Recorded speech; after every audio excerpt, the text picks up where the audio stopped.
అక్కడ నుంచి మిగతా ప్రాంతాలకు నీటిని తరలిస్తామని చెప్పి ప్రాజెక్టు రీడిజైనింగ్ అని ఒక బ్రహ్మ పదార్థాన్ని కనిపెట్టి 38,500 కోట్ల రూపాయల అంచనాతో ప్రారంభమైన ఈ పనులను 1,47,000 కోట్ల రూపాయలకు పెంచింది అధ్యక్ష. అది కూడా పూర్తి డీటెయిల్ ప్రాజెక్ట్ రిపోర్ట్ ఉందంటే అది కూడా లేదు. ఇప్పటికీ 1,47,000 కోట్ల రూపాయలకు చేరింది. అది ఇంకా భవిష్యత్తులో పూర్తి చేయాలంటే 2.5 లక్షల కోట్లు అయిద్దా ఎంత అవుతా ఇంతవరకు అంచనాలు వేయడానికి కూడా సాహసం చేసే పరిస్థితి లేదు.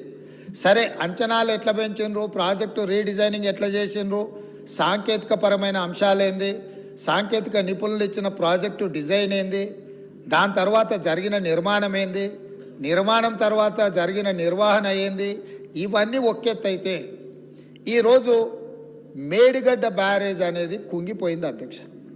కుంగిపోయినప్పుడు గతంలో ఉన్న ప్రభుత్వం ఏం చెప్పింది, బ్యారేజ్ కింద ఇసుక కదిలింది, ఇసుక కదిలితే ప్రాజెక్టు కుంగింది అని చెప్పిండ్రు అధ్యక్ష. నేను తమరి ద్వారా అడుగుతున్న అధ్యక్ష, ఇసుకలో పీక మేడలు కట్టిండ్రు అధ్యక్ష. ఇసుక కదిలేటట్ల ప్రాజెక్టు బ్యారేజు కట్టి 1,000 కోట్ల రూపాయలు ఖర్చు పెట్టి ఈరోజు అది కుంగిపోయితే చుట్టూత పోలీసు పహారాలు, వాఘా బార్డర్లో కూడా అంత పోలీసు పహారాలు లేవు. అంటే భారత్ పాకిస్తాన్ సరిహద్దులో వాఘా బార్డర్ ఉంటుంది. అంటే పాకిస్తాన్లోకి వెళ్ళాలి అని అంటే అక్కడ మొత్తం శత్రు దుర్భేద్య విధంగా పహారాలు కాస్తుంటారు పోలీసులు, అక్కడ ఉండే ఆర్మీ.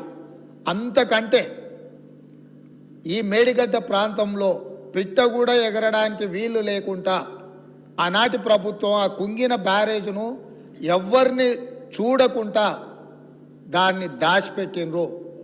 దాంతో కేంద్ర ప్రభుత్వం దీనికి సంబంధించి ఫిర్యాదులు అందిన నేపథ్యంలో నేషనల్ డ్యామ్ సేఫ్ అథారిటీ అధికారులను పంపించి ప్రాథమికంగా ఆ ప్రాజెక్ట్ ఏం జరిగిందో చూసి ఒక నివేదిక ఇచ్చిండ్రు.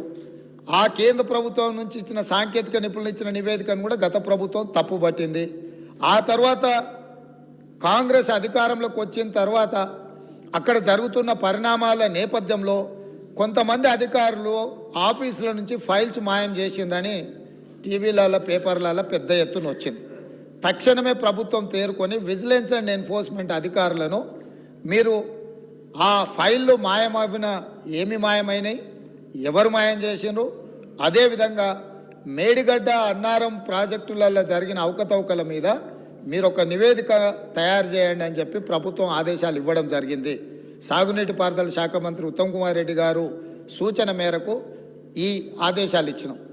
వాళ్ళు పూర్తి స్థాయిలో వీటన్నిటిని పరిశీలించి ప్రాథమికంగా ఒక నివేదిక ఇచ్చారు. అందులో తీసుకున్న నిర్ణయాలు కానీ, లోపభూయిష్టమైన నిర్మాణాలు కానీ, నిర్వహణలో జరిగిన నిర్లక్ష్యానికి సంబంధించిన చాలా విషయాలను వాళ్ళు నివేదిక ఇచ్చిండ్రు. ఆ నివేదిక నేపథ్యంలో ఇప్పటి వరకు చాలామందికి సభ్యులకు కానీ రాష్ట్ర ప్రజలకు కానీ అక్కడ ఏం జరిగిందో ఏమైందో సంపూర్ణమైన సమాచారం లేదు. ఈరోజు కొత్తగా ఎన్నికైన శాసనసభ్యులు సగానికి పైగా ఉన్నారు. కొంతమంది సీనియర్లు ఉన్న ఈ ప్రాజెక్టులు నిర్వహణ పట్ల వాళ్ళకి ఏ మేరకు దాని మీద పట్టుందో మాకు తెలియదు.